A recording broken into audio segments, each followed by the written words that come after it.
आपला संघर्ष मागच्या 8 वर्षापासून आहे. 27 राज्यात वृद्धांनी मिळून एका क्रूर व्यवस्थेची टक्कर देण्याचा. हेलो नमस्कार दोस्तों EPS 95 पेंशनरों के लिए बहुत बड़ी खुशखबरी लेकर आए हैं। जी हाँ दोस्तों पहले आपको बताना चाहता हूँ, यदि आप हमारे चैनल पर नए, चैनल को सब्सक्राइब और वीडियो को लाइक जरूर कर लें ताकि मैं आपको इस प्रकार की हेल्पफुल वीडियो लाता रहूँ। ठीक है दोस्तों, जो कि सभी पेंशन भोगियों को फायदा पहुंचाने के इरादे से EPFO ने लागू किया है। इससे क्या क्या लाभ होंगे और इसका लाभ लेने के लिए हमारे पेंशनर्स को, हमारे मेंबर्स को क्या करना पड़ेगा, इस पर बात करने के लिए और आपके सवालों का जवाब देने के लिए हमारे साथ हैं। पेंशन क्लेम तो वहीं प्रोसेस होता है और अभी भी वहीं प्रोसेस होगा। जो मुख्य समस्या थी दैट वो PPO प्रोसेस होने के बाद ट्रांसफ़र होता था जी, जो डाक से जाता था या फिर अभी हमने रिसेंटली उसको ईमेल और ऑफिस से भी भेजना शुरू किया।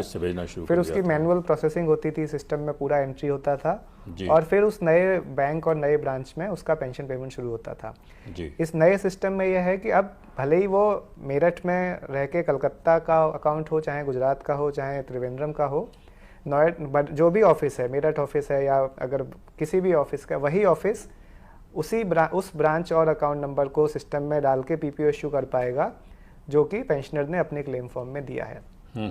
पहले सिर्फ इस कारण से कि वो अकाउंट किसी और स्टेट में होता था, वो ट्रांसफ़र करना पड़ता था, अब उसकी कोई आवश्यकता नहीं है।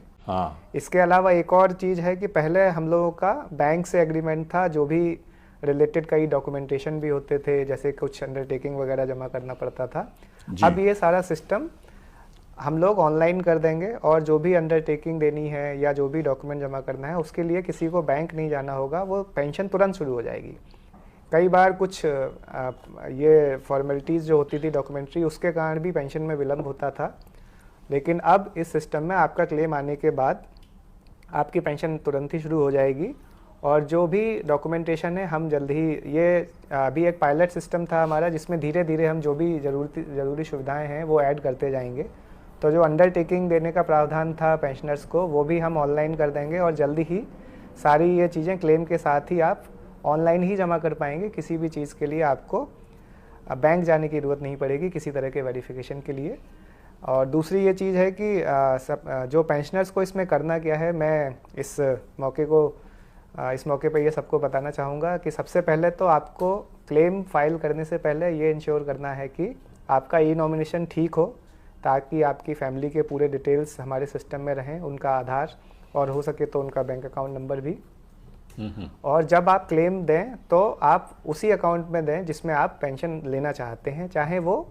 अच्छा, लोगों को हम ये भी बता दें कि पेंशन का क्लेम आप ऑनलाइन भर सकते हैं और ऑनलाइन भरने के लिए उनको ज़रूरी है कि उनका फॉर्म 2 ई-नॉमिनेशन उन्होंने किया, ई-नॉमिनेशन हो उसका। इसमें एक चीज़ मैं सबके संज्ञान में लाना चाहूँगा सर कि कई बार लोग ई-नॉमिनेशन भरते समय, आल्दो हमने ई-नॉमिनेशन से रिलेटेड भी काफ़ी अच्छे वीडियोस यूट्यूब पे डाले हुए हैं, तो यहाँ पे यह ध्यान रखना है कि जो पेंशन होती है उसमें जो मैरिड लोग हैं जिनकी फैमिली है, फैमिली की पेंशन स्कीम के लिए डेफिनेशन है स्पाउस एंड चिल्ड्रन।